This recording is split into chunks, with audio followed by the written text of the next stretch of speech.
রাসূল আমাদেরকে নসিহত করলেন, জান্নাত সম্পর্কে আলোচনা করলেন।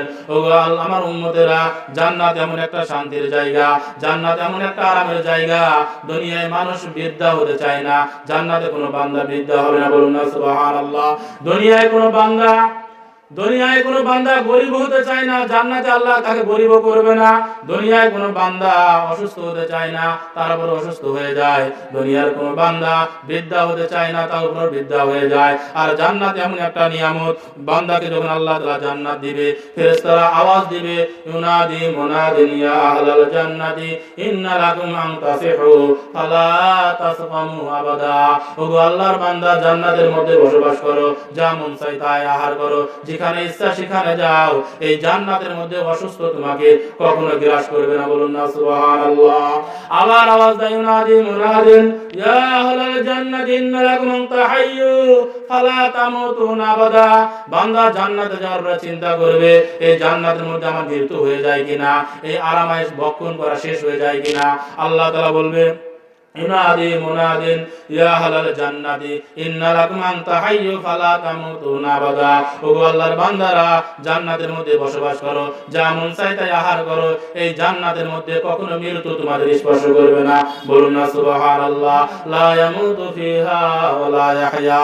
3 নম্বর আওয়াজ দেয়, ইউনাদি মুনাদিন ইয়া আহলাল জান্নাতি ইন্না লাকুম আন তাশাব্বু ফালা তাহাররামু আবাদা। ওগো আল্লাহর বান্দা, এই জান্নাতের মধ্যে কখনো তুমি বৃদ্ধা হবে না, বুড়া হবে না, সর্বসময় ইয়াং থাকবে, বলুন না সুবহানাল্লাহ। আর ফেরেশতা আওয়াজ দেয়, ইউনাদি মুনাদিন ইয়া আহলাল জান্নাতি ইন্না লাকুম আন তানআমু ফালা তাবআউ আবাদা। ওগো আল্লাহর বান্দা, দুনিয়ায় যদি তোমার কাছে 1 লক্ষ টাকা থাকে, ওখান থেকে 10,000 টাকা খরচ করলে 10,000 টাকা কিন্তু কমে গেল। আর জান্নাতে যাওয়ার পরে বহুমাত্রিক নিয়ামতের মধ্যে ডুবে থাকবা।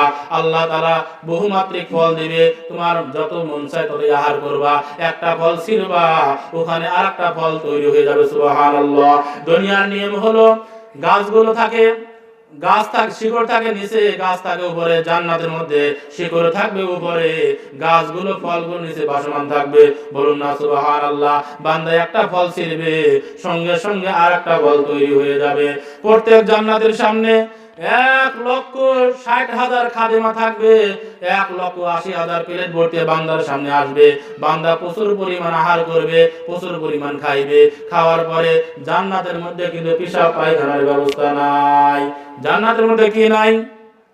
পেশাব পায়খানার ব্যবস্থা নাই।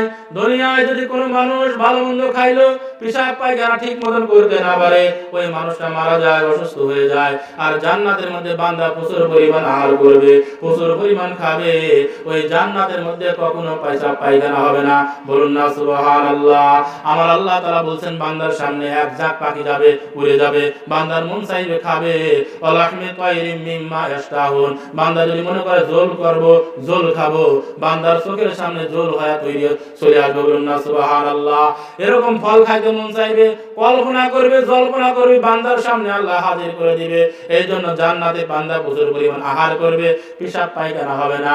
এক কবি বলেছেন, উঠবে ঢেকুর বাহির হবে গরমে সুবাসিত, এতেই তাদের লাগবে ক্ষুধা আগেরই মতো। যত খুশি খাইবে সে তাই নানান রকম খানা, হইবে না কো তথায় কবু পেশাব পায়খানা, বলুন না সুবহানাল্লাহ। প্রচুর পরিমাণ আহার করবে বান্দা, একটা ঢেকুর গিলবে, শরীরে ঘাম ঝরবে, আগের মতো পেটটা আল্লাহ খালি করে দিবে, বলুন না সুবহানাল্লাহ। এই আরামের জায়গা আমরা যাইতে চাই কিনা? যদি যাইতে চাই, আমার আল্লাহ তাআলা বলে দিয়েছেন, وسارعوا إلى مغفرة من ربكم وجنة عرضها كعرض السماوات والأرض أعدت للمتقين। ও আমার বান্দা বান্দীরা, এই জান্নাতে যদি তোমরা যাইতে চাও, তোমাদের কাজ হলো তাড়াতাড়ি করো, তাড়াহুড়া করো, জলদি করো, নামাজ শুরু করে দাও। রোজা রাখো নাই, সারা জীবন রোজা রাখা শুরু করে দাও। আল্লাহ হজ ফরজ করেছে, হজ আদায় করো। জান্নাতে যদি তো যাইতে চাও, তাড়াতাড়ি করো, তাড়াহুড়া করো, জলদি করো। ওই কাজ করার মধ্যে যে কাজ করলে তোমার রব, তোমার আল্লাহ তোমাকে মাফ করে দিবে। বলুন না সুবহানাল্লাহ। এই যে আমরা মাহফিলের মধ্যে বসে আছি, এখানে আল্লাহর রহমত নাজিল হচ্ছে, আমার আপনার গুনাহগুলো আল্লাহ তাআলা মোচন করে দিচ্ছে। বলুন না সুবহানাল্লাহ।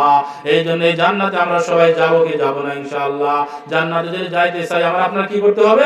আল্লাহর হুকুম মানতে হবে, বিশ্ব নবীর তরিকা মতো চলতে হবে। তো যে কথা বলতেছিলাম, মদিনায় সবচাইতে বড় পাওয়ারফুল লোক ছিল আব্দুল্লাহ বিন সালাম। সে যখন মুসলমান হয়ে গেল, তিনটা প্রশ্ন ছিল, ইয়া রাসূলুল্লাহ, ইয়া হাবিবুল্লাহ, কিয়ামতের সর্বপ্রথম আলামত কি? 2 নম্বর প্রশ্ন ছিল, একজন মানুষের 5টা সন্তান হলে 3টা বাবার মতন হয়, 2টা মায়ের মতন হয়। আর একটা প্রশ্ন ছিল, সেই প্রশ্নটা কি? আর একটা প্রশ্ন হলো, জান্নাতের স্বর্ণ আল্লাহ কি খাওয়াবে? আল্লাহ তাআলা যখন উত্তর পেয়ে গেলেন, হাতের সাথে হাত রেখে মুসলমান হয়ে গেলেন। কিন্তু আবু জেহেল, উতবা, সাইবা বিশ্ব নবীকে হেয় প্রতিপন্ন করার জন্য মদিনায় থেকে 3টা প্রশ্ন শিখে আসছে। মনে আছে? 1 নম্বর প্রশ্ন কি ছিল?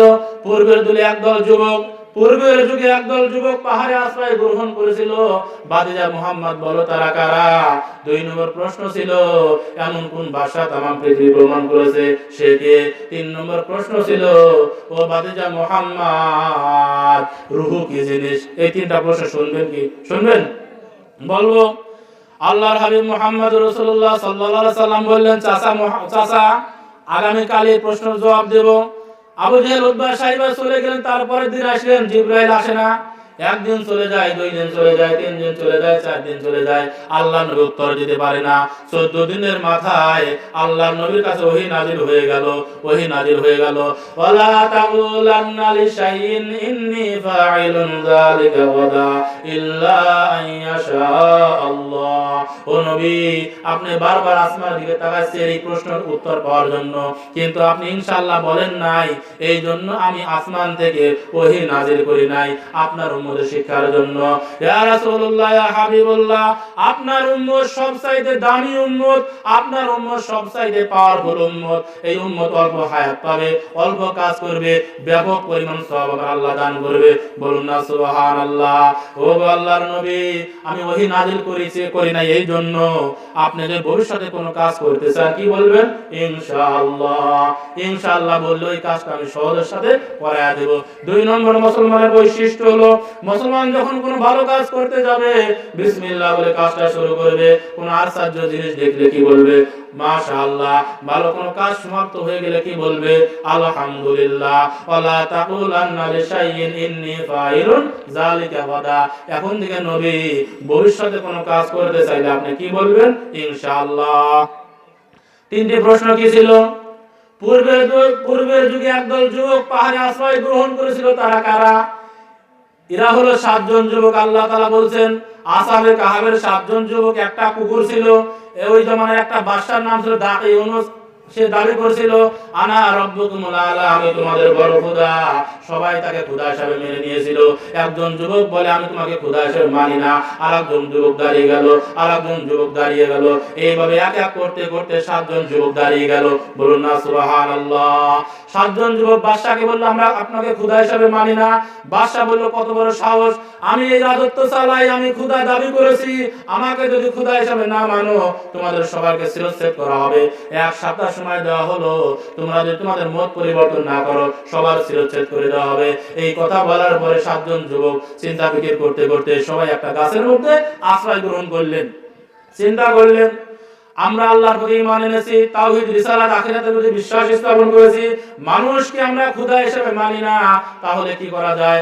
আমরা পাহাড়ের দিকে চলে যাই। এই 7 জন যুবক আলোচনা সাপেক্ষে পাহাড়ের দিকে রওনা হয়ে গেল। সাথে একটা কুকুরও তাদের পাশ পাহাড়ের দিকে চলে যাইতেছে। বলুন না সুবহানাল্লাহ। কুকুর দিয়ে তারা বেল দিল কুকুরকে তাড়ানোর জন্য। কুকুরের জবান খুলে গেল। কুকুর বলে, ওগো আল্লাহর বান্দা বান্দিরা, ওগো আল্লাহর বান্দা 7 জন যুবক, তোমরা যে আল্লাহর প্রতি ঈমান এনেছো, আমি ওই আল্লাহর প্রতি ঈমান এনেছি তোমাদের হেফাজত করার জন্য, পথ প্রদর্শন করার জন্য। স্বয়ং আল্লাহ তাআলা তোমাদের পাঁচ আমার যাওয়ার জন্য বলেছে। সুবহানাল্লাহ। এই কুকুরটাও আল্লাহ তাআলা জান্নাতে দিবে। বলুন না সুবহানাল্লাহ। এখন প্রশ্ন আসে, কুকুর জান্নাতে যাবে কেমনে? যখন আল্লাহ তাআলা জান্নাত দিবে, এই কুকুরটাকে মানুষে পরিণত করে দিবে। বলুন না সুবহানাল্লাহ। প্রশ্ন কি ছিল? পূর্বের যুগে একদল যুবক যারা যারা পাহাড়ে আশ্রয় গ্রহণ করেছিল তারা কারা? আল্লাহ তাআলা বলে দিলেন, আম হাসিবতা আন্না আসহাবাল কাহফি ওয়ার রাকিম কানু মিন আয়াতিনা আজাবা। ওগো আমার নবী, আপনি বলে দিন, আসহাবে কাহফের 7 জন যুবক এবং একটা কুকুর পাহাড়ে আশ্রয় গ্রহণ করেছিল। ওখানে তারা যাওয়ার পরে ফাদরাবনা আলা আযানিম ফিল কাহফি সিনিন আদাদা, প্রত্যেকের চোখের মধ্যে আমি আল্লাহ ঘুম চাপিয়ে দিলাম, আর ওই ঘুমের মধ্যে 309 বছর পর্যন্ত অতিবাহিত হয়ে গেছে। বলুন না সুবহানাল্লাহ। এক ঘুমে কয়দিন অতিবাহিত হয়েছে? 309 বছর পর্যন্ত। সুম্মা বাসনাহুম, 309 বছর অতিবাহিত হয়ে যাওয়ার পরে আমার আল্লাহ তাদের জীবিত করলেন। আল্লাহ তাআলা বললেন, কাম লাবিস্তা, কতদিন পর্যন্ত মৃত অবস্থায় ছিলা? তারা বলে, হে আল্লাহ, লাবিস্তু ইয়াওমান আও বা'দা ইয়াওমিন, একদিন বা একদিনের কিছু অংশ আমরা ঘুমন্ত অবস্থায় ছিলাম। আল্লাহ তাআলা বলেন, না, তোমরা 309 বছর পর্যন্ত ঘুমন্ত অবস্থায় ছিলা। বলুন না সুবহানাল্লাহ। চিন্তা করেন, ওই জমানার বাদশার নাম ছিল বাদশা দাকে ইউনুস, তারপরে বাদশা বাদশা বেদরুস। 309 বছর অতিবাহিত হয়ে গেছে, ইহুদি খ্রিস্টান ধূলিসাৎ হয়ে গেছে, মুসলমান রাষ্ট্র কায়েম হয়ে গেছে, এলাকার মধ্যে বিল্ডিং তৈরি হয়ে গেছে। ওরা ওই পাহাড়ের মধ্যে ঢুকছিল, 7 জন যুবক, একটা কুকুর, ওই ঘুমন্ত অবস্থায় ছিল। 309 বছর জাগ্রত হওয়ার পর দেখে যে এই অবস্থা। তারা বলে, আল্লাহ, একদিন বা একদিনের কিছু অংশ আমরা ঘুমন্ত অবস্থায় ছিলাম। আল্লাহ তাআলা বলে, কে বলকে মিয়াতা, না, একদিন বা একদিনের কিছু অংশ না, বরং তোমরা 309 বছর পর্যন্ত ঘুমন্ত অবস্থায় ছিলা। বলুন না সুবহানাল্লাহ। আল্লাহ তাআলা ফানজুরু ইলা, তুমি তোমার চেহারা দিকে নজর করো। চেহারা দিকে নজর করে দেখা গেল মাথার মধ্যে চুল অনেক বড় হয়ে গেছে। 309 চুল বড় হয়ে যাবে না? হাতের চারাগুলো অনেক বড় হয়ে গেছে। তারপরে কল্পনা করলে হতে পারে, হলেও হতে পারে, একজন তামলিকা নামে একজনকে বাজারে পাঠানো হলো। ওই 309 বছর আগের টাকা দিয়ে যখন বাজার করছে, ওই বৃদ্ধা দেখলো যে এটা স্বর্ণের টাকা, 309 বছর আগের টাকা, আগের বাদশার নাম লেখা আছে। তখন গুপ্তধন পাইছে, এইটা মনে করে পুলিশকে সংবাদ দিল। পুলিশ গ্রেফতার করলো, বাদশা বিচারের জন্য বিচারের আওতায় নিয়ে গেল। বিচার করার পরে সবকিছু যখন বাদশা জানলো, তাদের জন্য একটা মসজিদ তৈরি করে দিতে চাইলো। তারা ওই গুহার মধ্যে প্রবেশ করলো। গুহার মধ্যে প্রবেশ করার পরে আল্লাহকে দোয়া করলো, আল্লাহ, 309 বছর পর্যন্ত আমাদের যদি একটা ঘুমের মধ্যে কাটায় দিতে পারো, আল্লাহ, কিয়ামত হওয়ার আগ পর্যন্ত আমাদের ঘুমের মধ্যে কাটিয়ে দাও। বলুন না সুবহানাল্লাহ। কাদরে কদরতু দারি জুল জালাল, আনতা রব্বি আনতা হাসবি জুল জালাল। এইভাবে আল্লাহ তাআলা আমার আপনাকে মৃত্যুর পরে আবার জীবিত করবেন। 2 নম্বর প্রশ্ন কি ছিল? 1 নম্বর প্রশ্ন গেল, পূর্বের যুগে একদল যুবক পাহাড়ে আশ্রয় গ্রহণ করেছিল, তারা কারা? আল্লাহ নবী বলে দিলেন, তারা হলো আসহাবে কাহফের 7 জন যুবক আর একটা কুকুর। 1 নম্বর প্রশ্ন উত্তর পাওয়া গেছে তো না? 2 নম্বর প্রশ্ন কি ছিল? আবু জাহল উতবা সাইবা 2 নম্বর প্রশ্ন করেছিল, ইয়া রাসূলুল্লাহ, ইয়া হাবিবুল্লাহ, আমরা জানতে চাই এমন কোন বাদশা তামাম পৃথিবী ভ্রমণ করেছে, সে কে? আল্লাহর হাবিব মুহাম্মদ রাসূলুল্লাহ সাল্লাল্লাহু আলাইহি ওয়াসাল্লাম কোরআনের মাধ্যমে জানিয়ে দিলেন, ওয়া ইয়াসআলুনাকা আন যিল কারনাইন কুল সাতলু আলাইকুম মিনহু যিকরা। তামাম পৃথিবী ভ্রমণ করেছে, সে হলো যুলকারনাইন আলাইহিস সালাতু ওয়াস সালাম। এই যুলকারনাইন পয়গম্বর এমন একজন পয়গম্বর, তামাম পৃথিবী ভ্রমণ করেছে। আল্লাহর কোন বান্দা অসহায়ের মধ্যে আছে, কষ্ট পাইতেছে, সবকিছু দেখাশোনা করেছে। বলুন না সুবহানাল্লাহ। ইয়াজুজ মাজুজ নামে একটা সম্প্রদায় আছে। কি নামে? ইয়াজুজ মাজুজ নামে একটা সম্প্রদায়। এরা কিয়ামত হওয়ার আগে বের হয়ে আসবে। প্রত্যেক দিন তারা পানি পান করে, সমুদ্রে পানি পান করে শেষ করে ফেলা দেয়, গাছপালা খায়, মানুষ খায়। তাদের অত্যাচারে মানুষ অতিষ্ঠ হয়ে গেছিল। আল্লাহ পাক রব্বুল আলামিনের হুকুমে যুলকারনাইন আলাইহিস সালাতু ওয়াস সালাম একটা প্রাচীর তৈরি করে দিলেন। এই ইয়াজুজ মাজুজ এক কানের পর সই আর একটা কান গায়ে দেয়, অনেক ভয়ানক প্রাণী। এই প্রাণীকে একটা জায়গার মধ্যে গ্রেফতার করে রাখছে যুলকারনাইন আলাইহিস সালাতু ওয়াস সালাম। এই ইয়াজুজ মাজুজ প্রাণী যখন বের হবে, সামনে যাকে পাবে তাকে খায় শেষ করে ফেলবে। এই জন্য এই ইয়াজুজ মাজুজ সম্প্রদায় সকাল থেকে সন্ধ্যা পর্যন্ত ওই দেওয়ালটা চাটতে থাকে। যখন মনে করে যার কিছু দূর আছে, আগামী কাল এই কাজটা করব, আল্লাহ তাআলা তারপরের দিন আবার ভরাট করে দেয়। কিয়ামত হওয়ার আগে এই ইয়াজুজ মাজুজ সম্প্রদায় বের হবে। বলুন না সুবহানাল্লাহ। তো এই ইয়াজুজ মাজুজদেরকে গ্রেফতার করে রাখছেন কোন নবী? যুলকারনাইন আলাইহিস সালাতু ওয়াস সালাম। আবু জাহল উতবা সাইবার দুই নম্বর প্রশ্ন কি ছিল? এমন কোন নবী তামাম পৃথিবী ভ্রমণ করেছে, সে কে? তুমি যদি নবী হয়ে তাকে উত্তর দিতে পারবা। আল্লাহ তাআলা বললেন, ওয়া ইয়াসআলুনাকা আন যিল কারনাইন কুল সাতলু আলাইকুম মিনহু যিকরা। সে হলো যুলকারনাইন আলাইহিস সালাতু ওয়াস সালাম, আমার পয়গম্বর, তাকে আমি এত ক্ষমতা দিয়েছিলাম, তামাম পৃথিবী ভ্রমণ করেছে। সুবহানাল্লাহ। তামাম পৃথিবী ভ্রমণ করেছে চারজন বাদশা, দুইজন মুসলমান, দুইজন কাফের। মুসলমান দুইজন হলো সুলাইমান আলাইহিস সালাতু ওয়াস সালাম, আর একজন হলো যুলকারনাইন আলাইহিস সালাতু ওয়াস সালাম, আর দুইজন কাফের হলো বক্তে নসর বাদশা আর নমরুদ। বুঝতে পারছেন? এই চারজন ব্যক্তিকে আল্লাহ এত পাওয়ারফুল ক্ষমতা দান করেছিলেন, তামাম পৃথিবী ভ্রমণ করেছেন। 3 নম্বর প্রশ্ন তাহলে কি ছিল? ও গো বাতিজা মুহাম্মদ, 3 নম্বর প্রশ্ন হলো রূহ কি জিনিস? এই রূহ যদি মানুষের অন্তরের মধ্যে থাকে, এই মানুষটা জিন্দা। রূহ বের হলে মানুষের নামও থাকে না, বংশ মর্যাদা থাকে না, মানুষটা মরা হয়ে যায়। রূহ কি জিনিস? আমার আল্লাহ তাআলা বলেন, নবী আপনি বলে দিন, ওয়ায়াসালুনাকা আনির রূহ কুলির রূহু মিন আমরি রাব্বি। এই রূহটা হলো আমার আল্লাহর হুকুম। আল্লাহ যতক্ষণ আদেশ করে বান্দার অন্তরের মধ্যে রূহটা থাকে, আল্লাহ আদেশ করলে সঙ্গে সঙ্গে রূহটা আল্লাহর দরবারে চলে যায়। বলুন না সুবহানাল্লাহ। এই জমিনের একজন নবী ছিল, তার নাম হলো ইদ্রিস আলাইহিস সালাতু ওয়াস সালাম। ইনি জলিলুল কদর পয়গম্বর। একে আল্লাহ তাআলা জানাইছিল, আমার পয়গম্বর, তামাম পৃথিবীর মধ্যে যত জিন আছে, যত মানুষ আছে, যত ভালো কাজ করবে, সন্ধ্যার সময় আপনার আমলনামার মধ্যে এই ভালো কাজগুলো জমা করে দেব। বলুন না সুবহানাল্লাহ। ইদ্রিস আলাইহিস সালাতু ওয়াস সালাম চিন্তা করলো, আরে আমি যদি দুনিয়ায় বেশি দিন বাঁচি, বেশি সওয়াবের মালিক হয়ে যাব। ইদ্রিস আলাইহিস সালাতু ওয়াস সালাম বাতাস বহনকারী ফেরেশতাদের সম্পর্ক ছিল, তার সাথে যোগাযোগ করে চতুর্থ আসমানে আজরাইল থাকে, আজরাইলের দরবারের মধ্যে চলে গেল। আজরাইল খাতা খুলে দেখে চতুর্থ আসমানে ইদ্রিস নবীর জান কবজ হবে, তার হায়াত বাড়ানোর জন্য কোন আসমানে গেছে? চতুর্থ আসমানে গেছে। আজরাইল চিন্তা করে মানুষটা জমিনে থাকে, চতুর্থ আসমানে তার জানটা কেমন ভাবে কবজ হবে।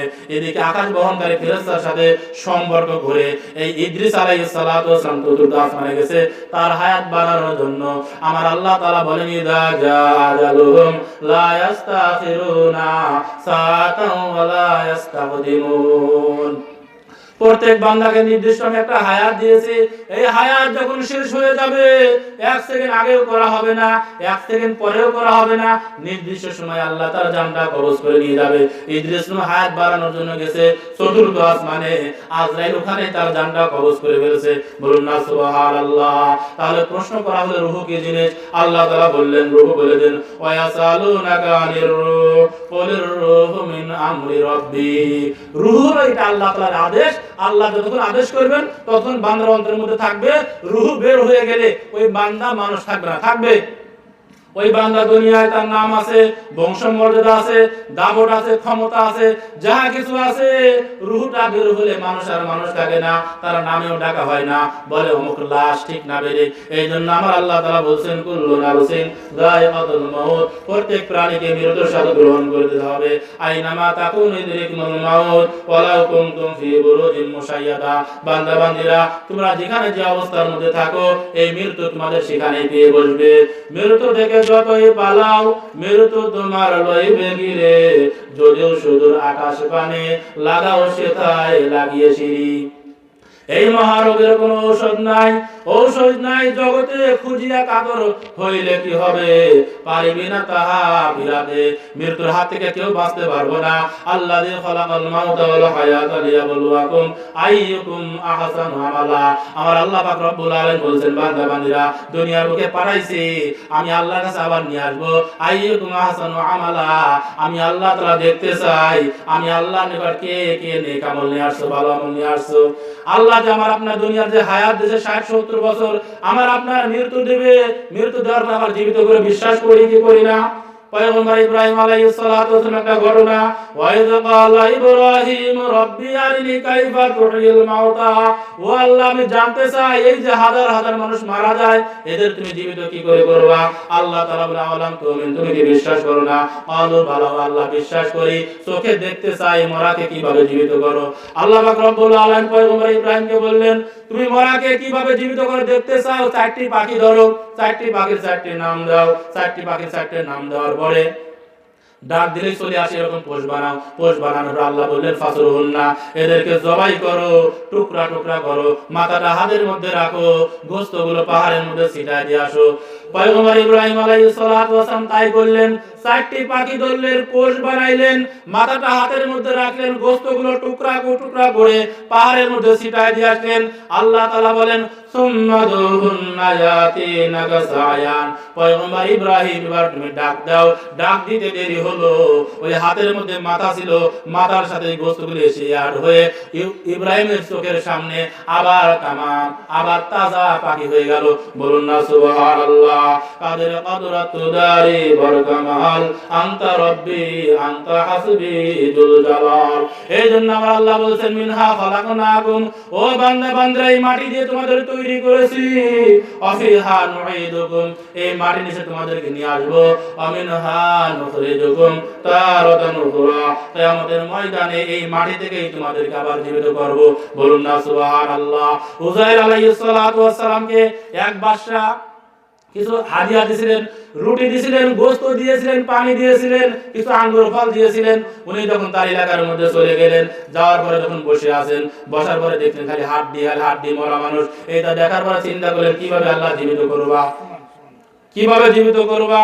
আল্লাহ পাক রব্বুল আলামিন তাকে বলে দিলেন আমি কিভাবে জীবিত করি দেখো। উযাইর আলাইহিস সালাতু ওয়াস সালামকে আল্লাহ মৃত্যু দিলেন, ওনার দাদাকে মৃত্যু দিলেন।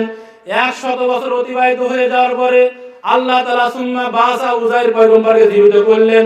জীবিত করার পর উযাইরকে প্রশ্ন করলেন, পয়গম্বর উযাইর কতদিন পর্যন্ত মৃত্যু অবস্থায় ছিলা? বলে একদিন বা একদিনের কিছু অংশ। আল্লাহ তাআলা বলেন না, একদিন বা একদিনের কোনো অংশ না, বরং তুমি 100 বছর পর্যন্ত মৃত্যু অবস্থায় ছিলা। ফানজুরিলা তো আমি কাওয়া শারাবিকা লাম ইয়াতাসান্না, বাদশা যে তোমার খাবার দিয়েছিল, রুটি দিয়েছিল, পানি দিয়েছিল, গোশত দিয়েছিল, 100 বছর অতিবাহিত হয়ে গেছে, অবিকল আছে, নষ্ট হয় নাই। বলুন না সুবহানাল্লাহ। পক্ষান্তরে যে গাদা তুমি বেঁধে রাখছিলা, ফানজুরু ইলা হিমারিকা, তুমি গাদা দিকে নজর করে দেখো। গাদা দিকে যখন নজর করলো, দেখে গাদা মরে পচে মাটির সাথে মিশে গেছে। বলুন না সুবহানাল্লাহ। পয়গম্বর উযাইর আলাইহিস সালাতু ওয়াস সালাম আল্লাহকে বলেন আল্লাহ এটা কিভাবে জীবিত করবে দেখতে চাই। আল্লাহ তাআলা বলেন আনজুরু ইলাল ইযামি কাইফা নুনশিদুহা সুম্মা নাকসুহা লাহমা ফালাম্মা তাবায়্যানা লাহু ক্বালা আলামু আন্নাল্লাহা আলা কুল্লি শাইইন কাদির। ও উযাইর মালাকে কিভাবে জীবিত করে দেখতে যদি চাও, এই গাদা দিকে নজর করো। যে গাদা মাটির সাথে মিশে গেছে, তার কোনো অস্তিত্ব নাই, গাদা দিকে তাকিয়ে আছে।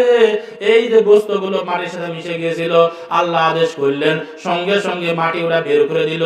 ওই মরা হাড্ডির সাথে গোশতগুলো অ্যাড হয়ে উযাইর নবীর চোখের সামনে আবার তাজা গাদা হয়ে গেল। বলুন না সুবহানাল্লাহ। এইভাবে আমাদের আল্লাহ তাআলা দুনিয়ার বুকে পাঠাইছে। কাইফা তাকফুরুনা বিল্লাহ ওয়া কুনতুম আমওয়াতান ফাহইয়াকুম সুম্মা ইউমীতুকুম সুম্মা ইউহয়িকুম সুম্মা ইলাইহি তুরজাউন। আল্লাহ তাআলা বলেন বান্দা বান্দীরা কিভাবে আমি আল্লাহ তাআলা নাফরমানি করো, তোমরা সবাই মৃত ছিলা, ফাহইয়াকুম তোমাদের পিতামাতার মাধ্যমে জীবিত করে দুনিয়ার বুকে নিয়ে আসলাম, 60 70 100 বছর বসবাস করার সুযোগ করে দিলাম। সুম্মা ইউমীতুকুম তোমাদের আবার মৃত্যু দেব, সুম্মা ইলাইহি তুরজাউন তোমাদের সবাইকে আমি আল্লাহর নিকট আসতে হবে। আর আসার পরে আইয়াকুম আহসানু আমালা, আমি আল্লাহ তাআলা দেখব আমি আল্লাহর কাছে কে কে ভালো আমল নিয়ে আসছে। তো বুঝতে পারছেন, তাহলে জান্নাতে যারা যাবে তাদেরকে আল্লাহ তাআলা 6টা নবীর গুণ দান করবে। কয়টা নবীর গুণ দান করবে? 6টা নবীর 6টা গুণ দান করবে। বলুন না সুবহানাল্লাহ। 1 নম্বর জান্নাতে যারা হবে, 1 নম্বর আল্লাহ পাক রব্বুল আলামিন জান্নাতে যারা হবে 6টা নবীর 6টা গুণ দান করবে। আল্লাহ তাআলা বলেন আল্লাহ ইয়াশফা বাদাহু আবাদা, ও আমার বান্দা বান্দীরা তোমরা যারা জান্নাতি হয়ে গেলা, জান্নাতটা কত বড় হাদিসটা বলি। হাদিসের মধ্যে আছে আন মুগিরা বিন শুবা রাদিয়াল্লাহু তাআলা আনহু قال قال رسول الله صلى الله عليه وسلم সালা মুসা রাব্বা আন আশিয়া আহলাল জান্নাতি মুনজিলাতান। পয়গম্বর মুসা আল্লাহকে প্রশ্ন করলো, আল্লাহ তোমার যারা আদনার থেকে আদনা জান্নাত পাবে, এই জান্নাতটা কত বড় হবে। আল্লাহ পাক রব্বুল আলামিন তখন বললেন পয়গম্বর মুসা, আমার আদনা থেকে আদনা জান্নাত যে পাবে ফি আশরাতি আমসালি, এরকম 10 দুনিয়া সমতুল্য একটা জান্নাত দান করব। বলুন না সুবহানাল্লাহ। আল্লাহর পয়গম্বর মুসা আলাইহিস সালাতু ওয়াস সালাম বলেন, আল্লাহ এই 10 দুনিয়া সমতুল্য যদি তাকে জান্নাত দান করো, তাহলে যারা তোমার প্রিয় বান্দা, যারা তোমার রায় সবকিছু করে, তোমার রাজি খুশি করার জন্য কাজ করে, গুনাহ থেকে বেঁচে থাকে, ফাম্মা মান খাফা মাকাম রাব্বিহি ওয়া নাহান নাফসা আনিল হাওয়া, তোমার সামনে দাঁড়ানোকে ভয় করে দুনিয়ায় পাপাচার কাজ, গুনার কাজ, ফাহিশা কাজ, অশ্লীল কাজ থেকে বেঁচে থাকে, 5 ওয়াক্ত নামাজ পড়ে, রমজান মাস পাইলে রোজা রাখে, হজ ফরজ হলে হজ করে, যাকাত ফরজ হলে যাকাত দেয়, এদের তুমি কি জান্নাত দিবা? আমার আল্লাহ তাআলা বলেন, হে আমার পয়গম্বর মুসা, ফালা তা'লামু নাফসুম মা উখফিয়া লাহুম মিন কুররাতি আইনুন, আইনুন বাকাত মিন খাশিয়াতিল্লাহ ওয়া আইনুন সাহিরাত ফি সাবিলিল্লাহ ওয়া আইনুন মা'রুফ আন মাহারিমিল্লাহ। যে বান্দা আমি আল্লাহর ভয়ে এই চোখকে হেফাজত করলো, কানকে হেফাজত করলো, আমি আল্লাহর ভয়ে আমি আল্লাহর হুকুমগুলো আদায় করলো, এই বান্দার এমন একটা জান্নাত দান করব, সেই জান্নাত এই এমন একটা নিয়ামত জান্নাত দান করব, বান্দার চক্ষু কোনোদিন ওই জান্নাত দেখে নাই। বলুন না সুবহানাল্লাহ। ওয়ালা উযুনুন সামিআত, জান্নাতের মধ্যে হুর গিলমান দিবে, যে হুর গিলমান এত সুন্দর হবে, লাম ইয়াতামাসহুন্না ইনসুন ওয়ালা জান, দুনিয়ায় কোনো মানুষ কোনো জিন তাদের স্পর্শ করে নাই, এই হুর গিলমান আল্লাহ তাআলা জান্নাতের মধ্যে দান করবে। বলুন না সুবহানাল্লাহ। জান্নাতের মধ্যে এমন হুর গিলমান দিব, এদের কান কোনোদিন শ্রবণ করে নাই, ওয়ালা খাতারা আলা কলবিল বাশার, বান্দা কল্পনা করে নাই, এমন জান্নাত আল্লাহ তাআলা বান্দাকে দান করবে। বলুন না সুবহানাল্লাহ। তাহলে জান্নাতে যারা হবে, 6টা নবীর 6টা গুণ আল্লাহ তাআলা দিবে। 1 নম্বর হলো ইউসুফ নবীর মতো সৌন্দর্য হবে। কোন নবীর মতন? ইউসুফ নবীর মতো সৌন্দর্য হবে। ইউসুফ নবী কত সুন্দর ছিল, তার চেহারা দেখতে দেখতে মিশরের রানীরা হাত কেটে ফেলেছিল। ইউসুফ নবীর মতো সৌন্দর্য হবে। বলুন না সুবহানাল্লাহ। ঈসা নবীর মতো দেহের গঠন হবে। আর দাউদ আলাইহিস সালাতু ওয়াস সালাম মতো সুমধুর কণ্ঠ হবে। মুসা আলাইহিস সালাতু ওয়াস সালাম মতো শক্তি হবে। আর আমাদের নবী মুহাম্মদ রাসূলুল্লাহ সাল্লাল্লাহু আলাইহি সাল্লামের মতো আখলাক চরিত্র দিয়ে আল্লাহ তাআলা জান্নাতে ঢোকা দিয়ে। বলুন না সুবহানাল্লাহ। তো এই জান্নাতে যাইতে চাইলে আমরা কি করতে হবে? 5 ওয়াক্ত নামাজ পড়তে হবে। কি বলেন? পড়ব না ইনশাআল্লাহ? আল্লাহ সুবহানাহু ওয়া তাআলা আমাদের সবাইকে যে কথাগুলো আলোচনা করলাম আমল করার তৌফিক দান করুন। আমিন। ওয়া আখিরু দাওয়ানা আলহামদুলিল্লাহি রাব্বিল আলামিন।